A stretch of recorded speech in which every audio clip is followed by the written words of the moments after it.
I had no weapon. I had no badge. I had absolutely no authority in that room whatsoever. I was the maid. My job was to be invisible, to refill champagne glasses and disappear into the wallpaper. But invisibility has a perk. When no one looks at you, you see everything. I saw the man by the east wall. The guests saw a waiter. I saw the posture of a shooter. I saw the earpiece. I saw the way his hand hovered over his jacket pocket. And I saw who he was looking at. Gun-Wu Chung, the most dangerous man in Seoul, the man who owned this city. He was standing in the center of the room, completely exposed.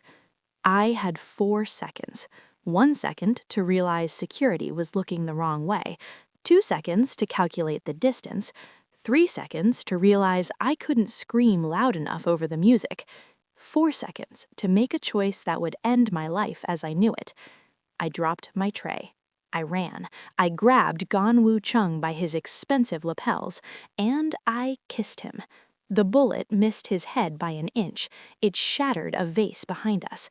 If I hadn't pulled him down, his brains would be on the marble floor. Instead, his lips were on mine.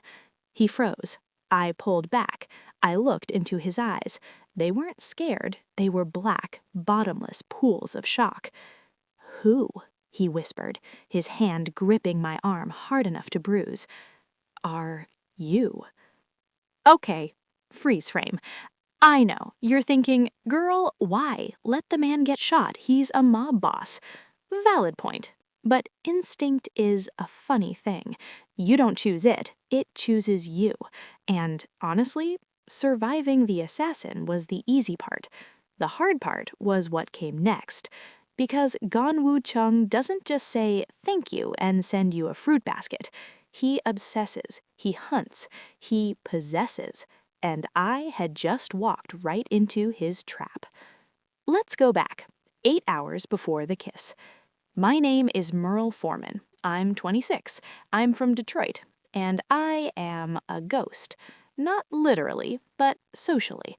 I learned early, foster homes, group homes, sleeping on couches, that the best way to survive is to not be noticed. If they don't see you, they can't hurt you. I came to Seoul to get lost, to just be. I worked for a high-end catering company, the White Glove. We serviced the elite, the chaebols, the politicians, and the gangsters. That night, the venue was the Jade Palace, no address listed online, invite only. "Keep your eyes down," my manager, Mrs. Kim, hissed at me. "Do not speak to the guests, do not look at the guests, you are furniture." "Yes, ma'am," I said. I was good at being furniture. I walked into the ballroom. It was disgusting wealth. Gold leaf on the ceiling, ice sculptures, men wearing watches worth more than my life. And in the middle of it all, him, Gun-Wu Chung. I knew who he was. Everyone knew. He was the head of the Chung Syndicate. They ran the ports, the construction, the tech. He didn't look like a thug. He looked like a prince.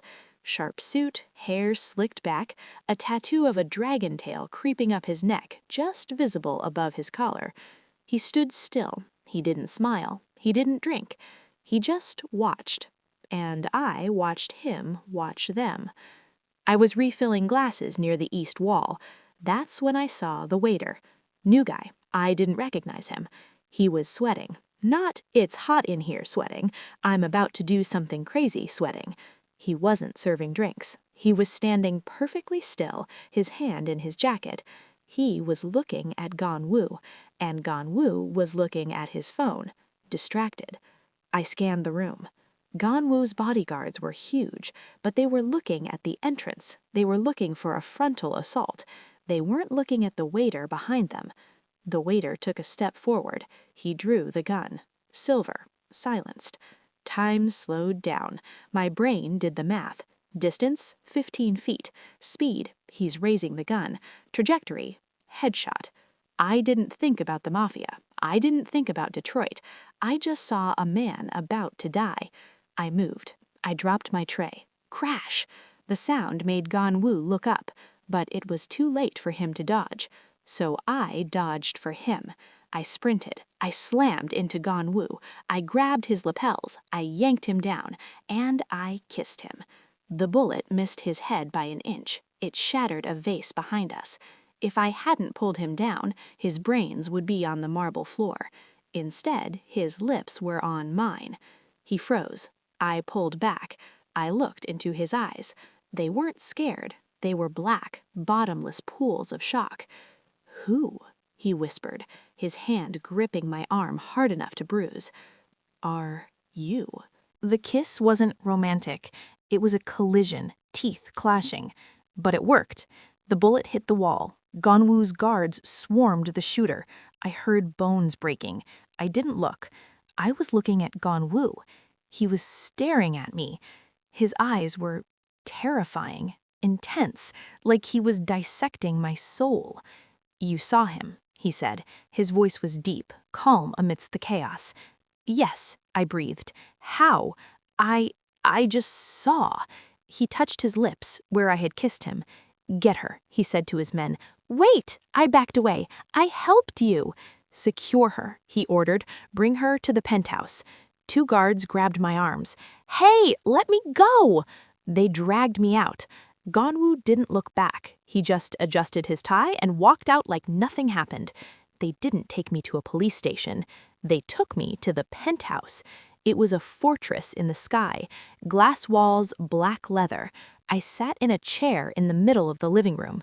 Gun-Wu walked in. He had taken off his jacket. He rolled up his sleeves. I saw the rest of the tattoo. A dragon wrapping around his arm. He poured 2 drinks. He handed me one. "Drink." "I don't want it." "Drink. Your hands are shaking." I looked at my hands. They were trembling. I took the drink. Whiskey. Expensive. "Who sent you?" he asked. "Nobody sent me. I'm a caterer." A caterer with combat reflexes. A caterer who spots an assassin before my head of security? He leaned in. He smelled like gunpowder and sandalwood. "Who are you, Merl?" "How do you know my name?" "I know everything," he said. "Foster care records, Detroit, why you left." He pulled up a file on his tablet. "You have no family, no friends. You are a ghost." "I like it that way." "Ghosts make good spies," he noted. "I'm not a spy." "Then why did you save me?" I looked at him. "Because I didn't want to see you die." He paused. He looked at me. For the first time, the coldness cracked, just a little. "You are either very stupid," he said softly, "or very dangerous." "Can I go?" "No." "Why?"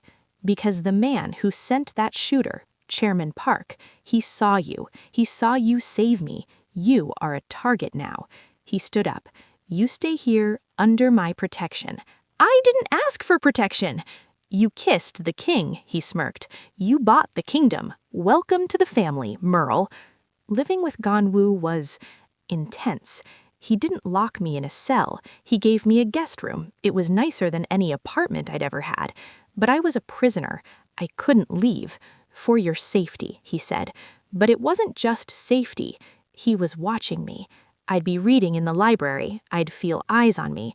I'd look up. He'd be standing in the doorway, just watching. I'd be eating dinner. He'd be watching. He asked questions. "What do you like to eat? Why do you wear your hair like that? What scares you?" He was cataloging me, learning me. It was creepy. And it was flattering. No one had ever looked at me like that, like I was a puzzle worth solving. One night I confronted him. "Why do you stare at me?" He didn't flinch. "Because you surprise me," he said. "In my world, no one surprises me. Everyone is predictable. Greed, fear, loyalty. But you saved me for nothing. You asked for nothing." He pulled closer. "I cannot figure you out, and I hate it. Maybe I'm just a nice person, Gun-Wu."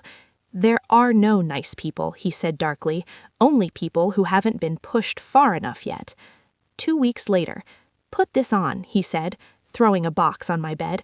I opened it. A red dress. Silk. Scandalous. "We are going out," he said. "Where?" "To a party. The man who tried to kill me, Chairman Park. He will be there.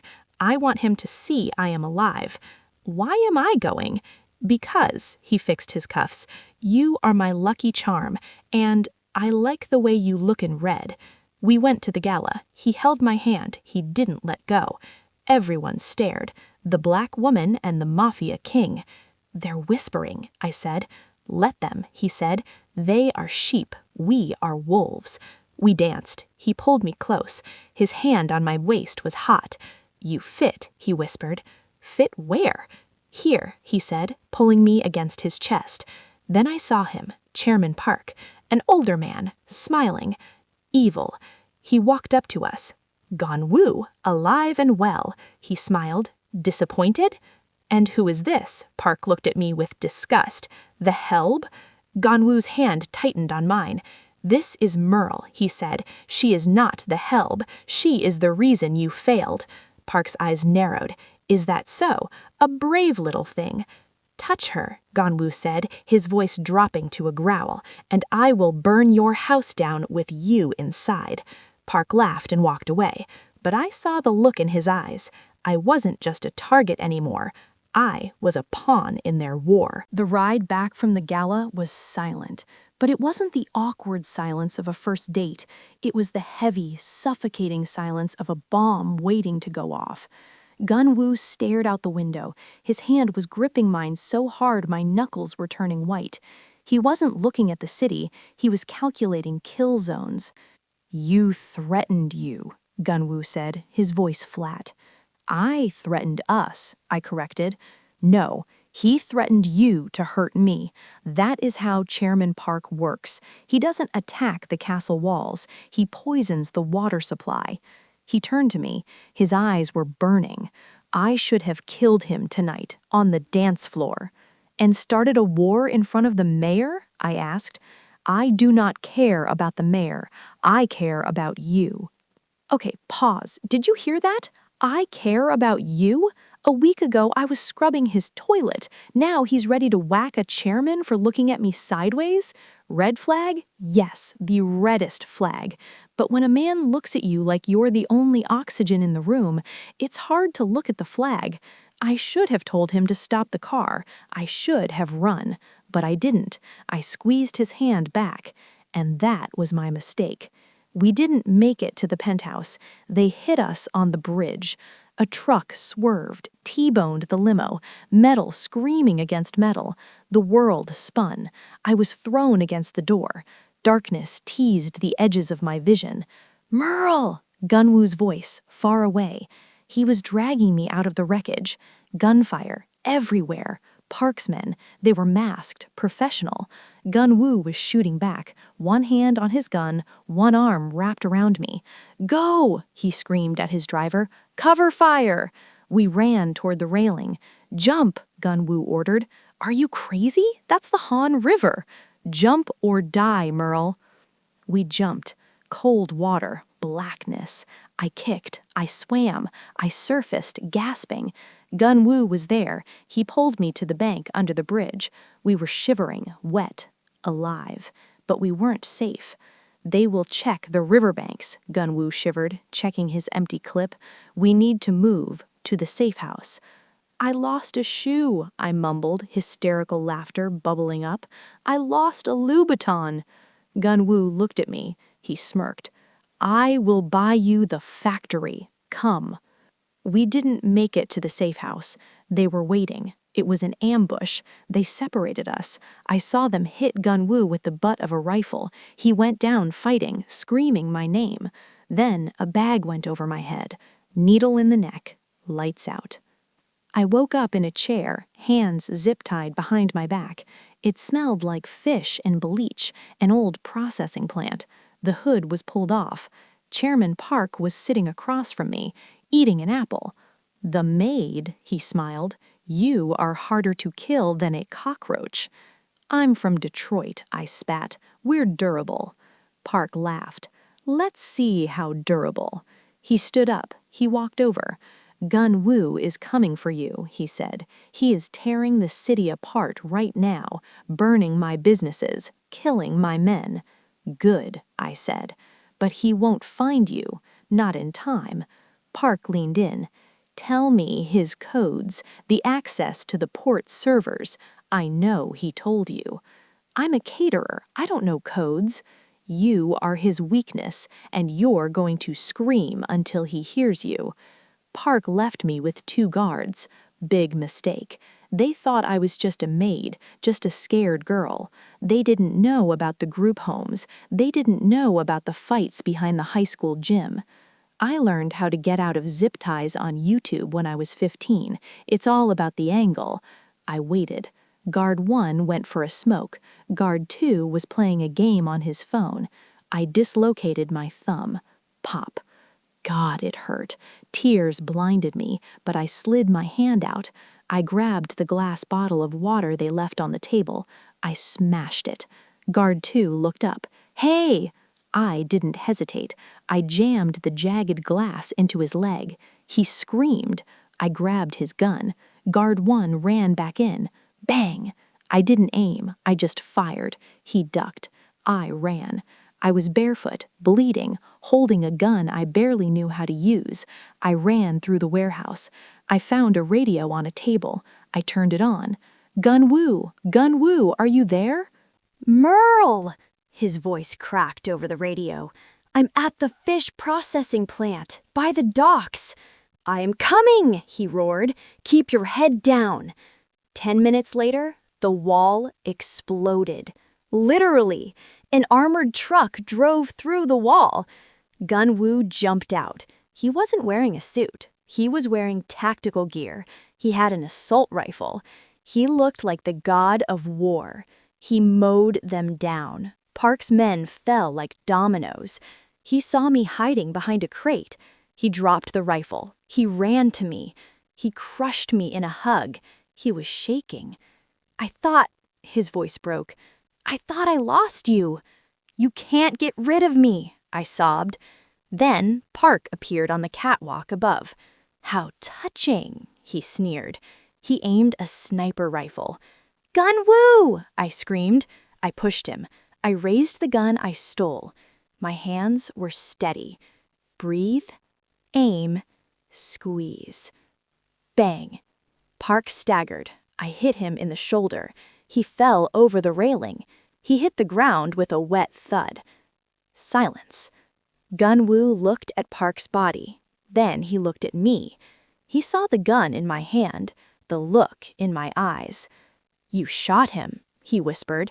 He was going to shoot you, I said. Gun-Wu smiled. It was terrifying and beautiful. My queen, he said. After that night, everything changed. Park's territory was ours. The syndicate was ours. Gun-Wu didn't send me away. He didn't hide me. He brought me to the boardroom. 20 lieutenants sat around the table. Gun-Wu stood at the head. This, he said, pointing to me, is Merl. She saved my life. She killed Chairman Park. The men murmured. She is not the maid, Gun-Wu said. She is the partner. If you disrespect her, you disrespect me. He pulled out a chair, the seat at his right hand. Sit, he told me. I sat. I looked at the men. I didn't look down. I looked them in the eye. So, I said, channeling every ounce of Detroit grit I had, who wants to talk about the shipping lanes? It's been a year. I don't clean floors anymore. I clean money. Legally, mostly. We live in the penthouse.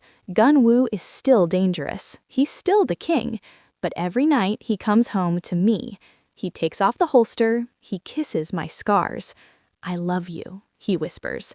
I know. I saved your life, remember? And I saved yours. We're even. I look out at the city lights. I came here to be invisible. Instead, I became the most visible woman in Seoul. And you know what? I like the view from the top.